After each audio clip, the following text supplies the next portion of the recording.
Bonjour et bienvenue sur Vision 24 TV à l'émission Tête à Tête. Pour ce numéro, nous recevons M. Kwablan Afian, président de l'Union des techniciens nationaux du froid de Côte d'Ivoire.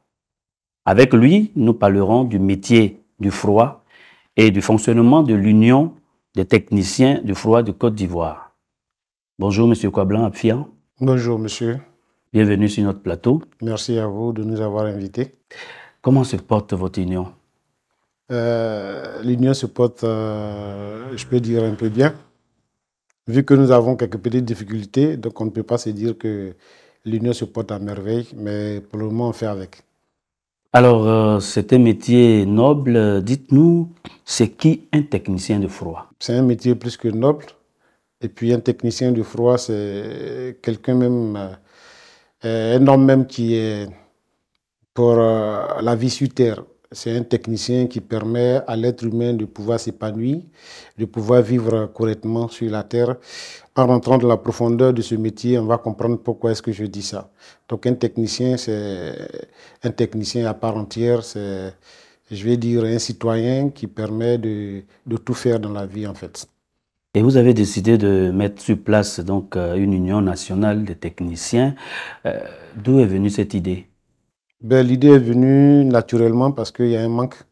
Il y a un manque au niveau de la Côte d'Ivoire. Contrairement aux autres pays, les techniciens frigoristes sont des techniciens qui sont épanouis. Et il y a ce manque-là en Côte d'Ivoire. Donc il était important de mettre en place ce système, l'association, pour permettre à tous les techniciens de vivre de leur métier. Est-ce que les membres de votre corporation ont des diplômes pour mieux exercer leur métier? Malheureusement, on peut dire 30% seulement, parce que vous voyez, le métier au niveau de la Côte d'Ivoire, au départ, a été pris comme un métier quand on a échoué à l'école et qu'on va là-bas, contrairement aux autres pays qui ont des centres de formation nantis, permettant ainsi aux élèves, aux jeunes gens d'apprendre dans des centres de formation. Et ça n'a pas été le cas en Côte d'Ivoire. Donc je peux dire 30% seulement ont des diplômes pour pouvoir pratiquer ce métier-là. Et c'est pour cela que nous avons mis l'association en place, pour pouvoir corriger ce tir-là, permettant à ceux-mêmes qui n'ont pas eu la chance d'aller à l'école de pouvoir apprendre et se perfectionner avec la bonne pratique du métier. Alors pour ceux donc qui ont appris, comme vous le dites, sur le tas, quelle assurance ont pour mieux exercer ce métier? On ne peut pas dire que celui qui n'est pas allé à l'école est vraiment nul, parce que l'expérience a montré que ceux-mêmes qui ont appris sur le tas ont plus d'adresse que ceux qui vont à l'école pour pouvoir pratiquer ce métier, parce que ceux qui vont à l'école, c'est de manière théorique, alors que ceux qui ont appris sur le tas, c'est des gens qui sont pragmatiques, ce sont des gens qui permettent de toucher, de comprendre. Mais leur tard, c'est parce que ils n'arrivent pas à expliquer ce qu'ils font. Donc notre rôle au niveau de l'association, c'est de permettre de mélanger tous ces deux-là pour qu'ils puissent comprendre que ce qu'ils font, ils puissent l'expliquer correctement et permettre aux clients de comprendre. Donc je pense que ce n'est pas en somme un défaut. C'est pour cela, cette année, l'État de Côte d'Ivoire a permis via le ministère de l'Enseignement professionnel de faire la VAE, la validation des acquis d'expérience, permettant à ceux qui connaissent le travail et qui n'ont pas eu de diplôme de pouvoir avoir un diplôme. Nous sommes sur déjà ce projet-là et je pense que beaucoup de personnes seront diplômées. Alors aujourd'hui, toute structure a un mode de fonctionnement. Comment fonctionne l'Union en ce qui concerne la formation des membres? L'Union, déjà, au niveau de la Côte d'Ivoire, comme je l'ai dit, nous avons travaillé plusieurs années. L'association a été créée déjà en 2016. Et donc, depuis la date de la création, nous nous attelons à faire des formations, à faire des formations à nos membres. Nous invitons des marques que je ne peux pas dire le nom ici, à venir faire la formation au niveau des techniciens. Il y a le bureau zone du ministère de l'Environnement aussi qui fait des renforcements de capacités sur la bonne pratique du métier de froid. Et en somme, nous avons formé plusieurs artisans dans ce domaine-là en Côte d'Ivoire, permettant à tout le monde d'avoir le niveau pour pouvoir pratiquer ce métier. Notre objectif, c'est de pouvoir permettre à nos membres de s'épanouir au niveau de la Côte d'Ivoire. Est-ce qu'il y a une mise à niveau des membres vu la technologie dans ce secteur qui évolue? Justement, la mise à niveau est d'actualité, vu que les appareils que nous rencontrons aujourd'hui ne sont pas pareils que ce que nous avons hier. Et il est évident qu'on fasse des mises à niveau. Et c'est pour cela que chaque fois, nous partons faire des renforcements de capacités. Récemment, nous avons effectué des voyages pour pouvoir apprendre sur le fonctionnement de cette nouvelle génération d'appareils pour pouvoir travailler. Et au niveau de l'association, peut-être qu'on va arriver, l'association africaine, et il est important de noter que nous faisons des formations, des webinaires par mois, un webinaire par mois permettant aux associations et aux membres de pouvoir renforcer leurs capacités. Récemment, le webinaire que nous avons fait la semaine dernière, c'est comment utiliser le gaz naturel pour pouvoir transformer ça en réfrigération. Comment travailler avec l'ammoniac, par exemple. Vous savez que l'ammoniac est toxique. Donc, pour pouvoir travailler dessus, il faut apprendre. On ne se jette pas sur l'ammoniac pour travailler, vu que quand vous respirez juste quelques grammes, vous mourrez. Donc, c'est quelque chose de très important. Il est important d'apprendre à manœuvrer l'ammoniac avant de pouvoir travailler. C'est pour cela que nous existons. Notre association est là pour pouvoir permettre à ses membres de pouvoir se renforcer en capacité. Votre association existe depuis quand et est-ce que vous êtes reconnu par l'État de Côte d'Ivoire? Écoute, pour ne pas me répéter, l'association existe depuis 2016. Nous avons eu le récépissé. Bon, peut-être qu'on va vous présenter ça. Nous avons le récépissé d'existence nous permettant de fonctionner. Et comme je l'ai dit récemment, le mois de décembre, nous sommes allés à San Pedro pour installer une base de l'association nationale de Côte d'Ivoire, section San Pedro. Donc, bel et bien, nous sommes reconnus par l'État de Côte d'Ivoire. Vous commencez donc à tisser votre toile au niveau national, au niveau africain et dans le monde entier. Est-ce que l'Union des techniciens de froid est reconnue? Quelle est votre collaboration avec les autres associations? Je dirais oui. L'association de Côte d'Ivoire a suscité la création de l'association africaine de froid. Et l'association africaine de froid a pour objectif de pouvoir regrouper tous les pays d'Afrique. Donc, en ce moment où je vous parle, nous avons 54 pays au sein de l'association africaine de froid. Donc, nous existons. Et nous avons été invités par l'association européenne de froid en Italie le mois de novembre. Ce qui veut dire que nous existons nationalement, internationalement et puis, si vous voulez, dans le monde entier. On va dire, quelles sont les difficultés que rencontrent les frigoristes et techniciens de la climatisation? Énorme. Énorme. Nous avons beaucoup de difficultés sur le plan, je vais dire, institutionnel. Nous devons être accompagnés de manière institutionnelle, comme dans les autres pays, permettant à l'association de décoller. Nous avons des menuisiers, des électriciens, des plombiers qui se déguisent en frigoristes, qui sabotent notre travail alors que les professionnels sont là. Nous avons pas mal de difficultés et aujourd'hui, nous avons besoin d'appui institutionnel. Il y a des lois qui sont votées et pour ne pas vous raviser votre question, j'ai été président de la Chambre nationale des métiers, secteur froid, au niveau de la commune de Yopougon. Donc, à notre époque, le bureau a travaillé sur un projet au niveau de l'UMOA qui a été entériné par l'Assemblée nationale de Côte d'Ivoire. Logiquement, il y a des lois dedans qui doivent nous protéger et ces lois ne sont pas appliquées.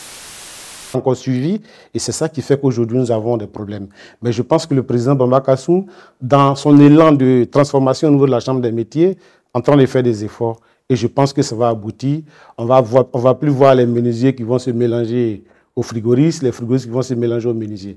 Et cela, ça va être vraiment une bonne action pour nous. Donc je pense bien que nous avons des difficultés. D'accord, vous avez des difficultés et je pense que déjà vous cherchez à les régler. Est-ce qu'au niveau de la Chambre des métiers, vos rapports, comment sont vos rapports? Je dis, là, si je viens de citer le président Bamba Kassou, ce qui veut dire que nous avons des rapports conviviaux, nous avons des rapports professionnels et je pense que ces rapports-là nous amènent à lui donner les informations quitte à nos déplacements, pour lui dire ce qu'on fait par rapport au secteur froid, puisque le secteur froid fait partie de l'artisanat. Alors donc nous informons Monsieur le Président pour qu'il puisse prendre les dispositions pour nous aider. Aujourd'hui, la Chambre des métiers est vraiment à une phase de transformation avancée et nous pensons qu'avec les efforts qu'il est en train de faire, ça va aboutir à quelque chose de mieux pour tous les artisans et particulièrement pour les frigoristes de Côte d'Ivoire. Vous avez des activités certainement que vous avez menées. Pouvez-vous nous en parler? Depuis la création de l'association, nous menons les activités formatives. C'est-à-dire, nous faisons des formations. Nous avons formé plus de 1500 frigoristes sur le territoire de la Côte d'Ivoire. Et nous continuons la sensibilisation parce qu'aujourd'hui, le métier du froid n'est pas connu par ceux-mêmes qui pratiquent le métier du froid. Donc, il est important de vulgariser cela, permettant ainsi à tous les frigoristes de s'accaparer de leur métier, parce qu'on ne peut pas faire un métier sans connaître ce qu'on fait. Donc, il est important de ne plus se dire qu'on fait ce métier parce qu'on a échoué à l'école. Mais on fait ce métier parce que ce métier contribue à l'humanité, parce que sans le froid, il n'y a pas de vie. Il n'y a pas de vie parce que sans le froid, il n'y a pas de conservation. Il n'y a pas de vaccin. Sans le froid, il n'y a pas l'eau. Parce que les data centers qui transmettent les informations doivent être contrôlés par une température. Et tant que la température des data centers n'est pas contrôlée, et tout ce qu'on va dire, ça va s'évaporer, ça va éclater l'appareil. Donc le froid joue un rôle important là. Sans le froid, il n'y a pas de voyage, parce que rester dans l'avion sans la climatisation, c'est peine perdue. Sans le froid, on ne peut pas réfléchir. Parce que si tu n'es pas reposé dans la tête, sans le froid, on ne peut pas bien s'alimenter. Et d'ailleurs, concernant l'alimentation, quand quelqu'un me dit bon appétit, moi je lui dis bonne chance. Parce que l'alimentation qu'on mange, c'est difficile de comprendre que le froid dans le frigidaire, quand vous voyez le frigidaire, il y a des compartiments où on met œufs, où on met viande, où on met poisson, où on met légumes. Mais vous voyez, dans nos pays, on met au frigo et puis on met sans chercher à savoir les caractéristiques. Donc, quand quelqu'un enlève quelque chose dans ce frigidaire pour me donner, pour me dire qu'il faut manger, je ne dis plus bon appétit, je me dis bonne chance. Parce que je ne sais pas dans quelles conditions est mis pour pouvoir réutiliser. Donc, le froid joue un rôle important. Il est important que la population sache tous ces éléments-là pour qu'on puisse mieux vivre. On peut mieux vivre en se basant sur le froid. Imaginons une chaîne frigorifique dans tout le pays. Il n'y aura plus de pénurie d'aliments. Je m'arrête à là. Le froid joue un rôle important. Le froid joue un rôle important et aujourd'hui, vous parliez tout à l'heure de la conservation de nos aliments. Y a-t-il quelque chose que la population fait qui n'est pas normal? Oui, tout n'est pas normal. Pour ne pas remettre tout en cause, tout n'est pas normal parce que quand vous prenez un appareil, il y a des compartiments, comme je disais. Il y a des compartiments. Il y a les compartiments où on doit mettre la viande. Il y a un coin où on doit mettre la tomate. Il y a un coin où on doit mettre la salade.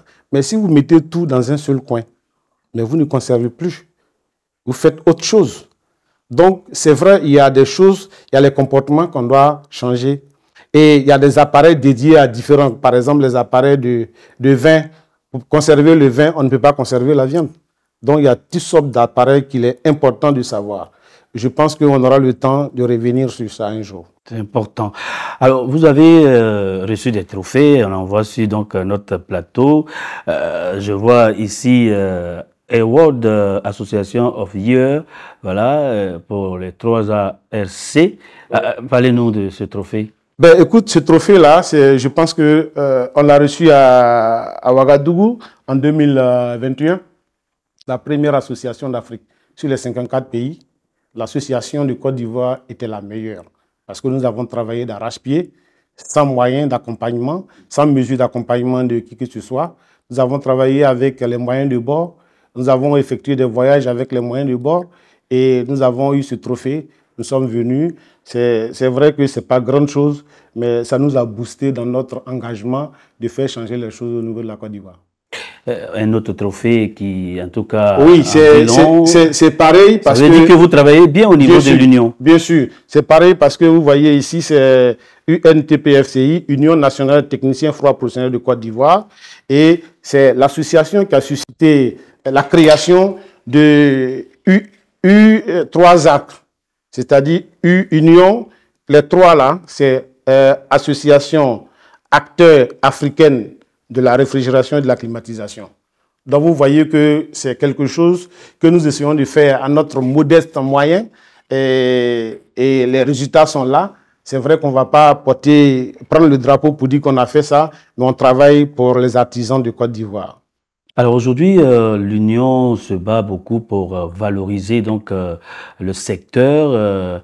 Pour vous, qu'est-ce qu'il faut pour que tous ces membres ou bien tous ces acteurs de ce secteur puissent travailler de sorte que votre association, votre métier soit mieux vu?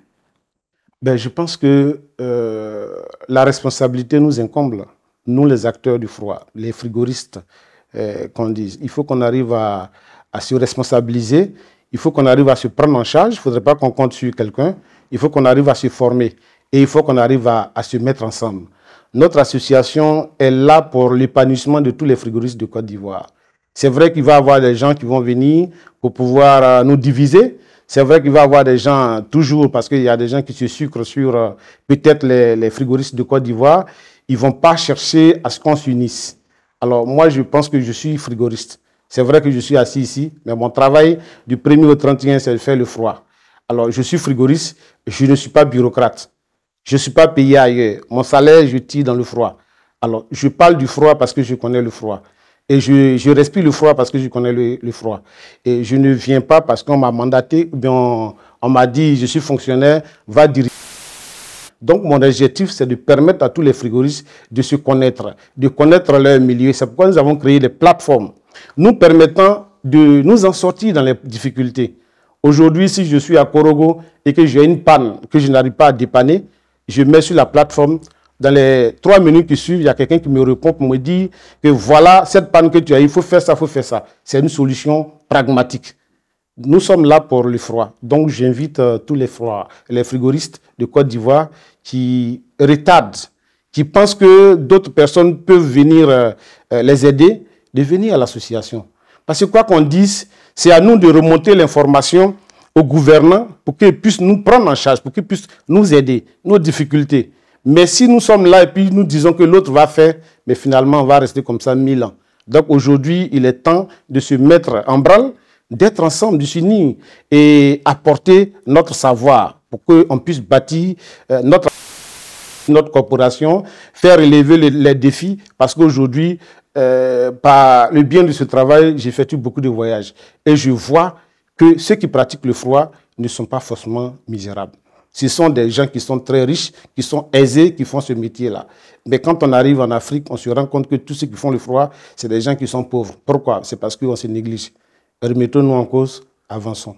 Est-ce qu'aujourd'hui votre combat est compris? Est-ce que il y a des membres qui étaient sceptiques qui aujourd'hui vous rejoignent? Mais si le combat est déjà compris, bon, on ne va plus continuer. Justement, c'est parce que ce n'est pas compris qu'on continue de se battre. Mais nous avons quand même des ralliements. Nous avons beaucoup de ralliements. Nous avons beaucoup de personnes qui commencent à comprendre. Nous avons beaucoup de personnes parce qu'aujourd'hui, le matériel du froid, l'outillage du froid, ce n'est pas aisé pour l'avoir. On ne peut pas payer soi-même son matériel de froid, son outillage, parce que c'est des choses qui coûtent excessivement cher. Tout est électronisé en ce moment. Donc, tous ceux qui avaient pratiqué le froid, dans le temps passé, c'est devenu caduc. Il faut se recycler. En se recyclant, il faut reprendre le matériel. Mais pour faire cela, il faut être en association, il faut être en regroupement pour pouvoir avoir le matériel, pour pouvoir avoir les acquis techniques et puis avancer. Donc, je pense que les gens sont en train de venir, les gens commencent à comprendre parce qu'il y a de plus en plus des gens qui ont des... Donc, ça nous rassure. Est-ce qu'on peut aujourd'hui savoir à combien de personnes on peut compter cette association? L'association de nos jours, nous avons près de 2500 membres sympathisants, parce qu'il y a des gens qui sont membres sympathisants qui n'ont pas la carte d'adhésion. Mais c'est l'adhésion qui fait défaut, parce qu'il y a beaucoup qui ne sont pas adhérés, à vrai dire. Mais sinon, les membres, ils sont là dans toutes les villes de Côte d'Ivoire, nous avons une représentation. Nous partons faire des formations, nous partons, mais il y a des gens, comme je vous ai dit, il y a des gens qui sont des Saint-Thomas, Ils veulent voir des choses concrètes. Ils veulent voir que l'État nous a donné des millions avant de venir. Alors qu'il faut travailler et c'est au bout du travail, au bout de l'effort que se trouve la récompense. C'est ce que nous essayons de faire. Donc je pense que les gens, ils sont là, tapis dans l'ombre, mais ils viendront quand même. Justement, comment se fait l'adhésion, comment on adhère à l'Union? L'association, on adhère facilement. D'abord, il faut avoir un document qui prouve que tu es un technicien frigoriste.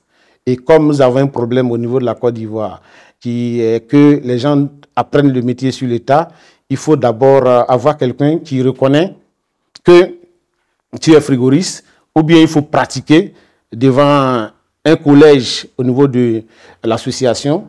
Et quand on reconnaît que tu es un frigoriste, en ce moment, on aura besoin de tes 2 photos couleurs, la photocopie de ta carte d'identité, et puis l'adhésion se fait à 25 000 francs.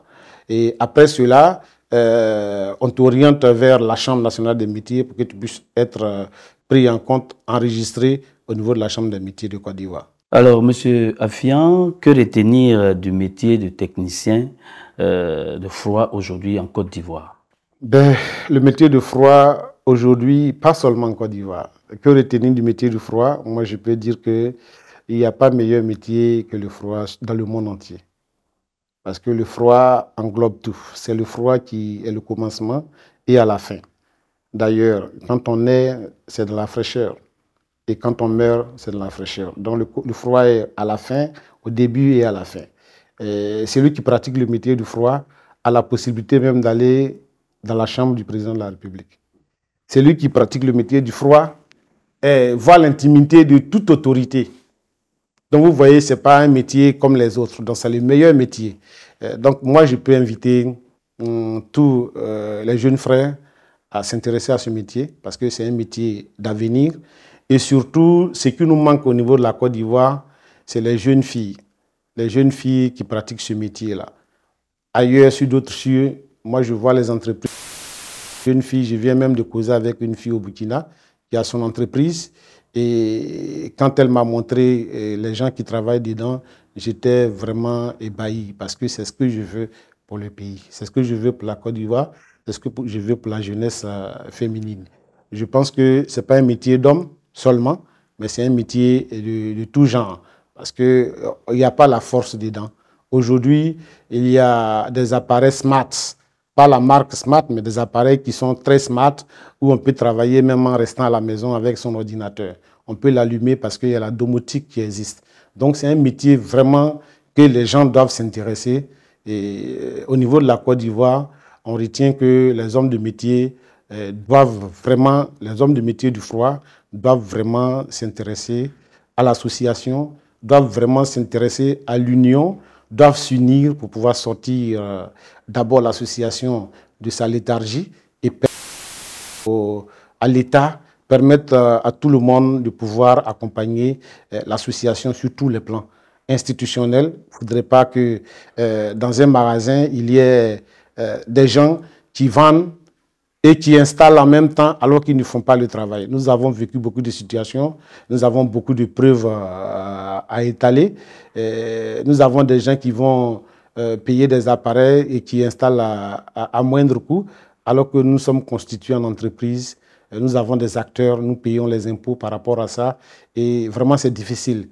Mais tout ça, c'est l'association. Tout ça, là, c'est l'union. Tout ça, là, c'est l'entente. Donc, je voudrais demander à toute la jeunesse de s'y intéresser, surtout la gente féminine. Donc, je retiens que le métier du froid est un métier d'avenir. Alors, votre message de fin à l'endroit des non-inscrits jusqu'à présent et à toute la Côte d'Ivoire par rapport à l'union? Le message de fin, je pense que j'ai déjà conclu, mais je vais revenir encore là-dessus. C'est de dire merci d'abord à votre structure de nous avoir invités sur votre plateau. Et ensuite, je pense que nous avons fait de belles choses pour faire comprendre au monde entier, particulièrement la Côte d'Ivoire, le mode de fonctionnement du métier du froid. Et pour ceux qui ne sont pas inscrits, ceux qui ne sont pas encore à l'association, ceux qui sont sceptiques, il est important de comprendre que même dans un village, on a besoin de se frotter de se mettre ensemble pour pouvoir construire le village. Quel que soit son niveau d'études, quelle que soit sa richesse, il est important de prendre quelqu'un pour mettre à côté. C'est pourquoi on parle la fait d'union, d'association, de converger de la même façon. Il est important d'avoir la même tarification au niveau de la Côte d'Ivoire. Il est important d'avoir la même tenue au niveau de la Côte d'Ivoire. Il est important qu'on arrive dans une ville qu'on sache qu'on arrive à donner un cahier de charge, si vous voulez, un répertoire au niveau des techniciens dans chaque ville de Côte d'Ivoire, au premier responsable de la ville, pour lui dire qu'au niveau de votre commune, vous avez 100 techniciens, mais il y a 2 femmes, il y a 3 techniciens auto, il y a 3 frigoristes domestiques, ainsi de suite. Tous ces détails-là, on est obligé de faire ce travail ensemble pour pouvoir le faire. Je pense qu'aujourd'hui, on peut dire merci à Dieu, parce que c'est lui qui a permis qu'on soit vraiment vivant, qu'on voit déjà ce qui se passe ailleurs, que nous voulons transporter ici, permettant ici aux frigoristes de Côte d'Ivoire de pouvoir s'épanouir. Que ceux qui sont en retard puissent venir, il n'y a pas de problème, il n'y a pas d'autre chose. Ce que nous voulons, c'est l'avancement de notre association et de notre corporation. Monsieur Kwablan Affian, merci beaucoup. Merci. Mesdames et messieurs, merci de nous avoir suivis. Nous recevions Monsieur Kwablan Affian, président de l'Union des techniciens de froid de Côte d'Ivoire. Avec lui, nous avons parlé donc du mode de fonctionnement de son union et les perspectives. Merci et à très bientôt.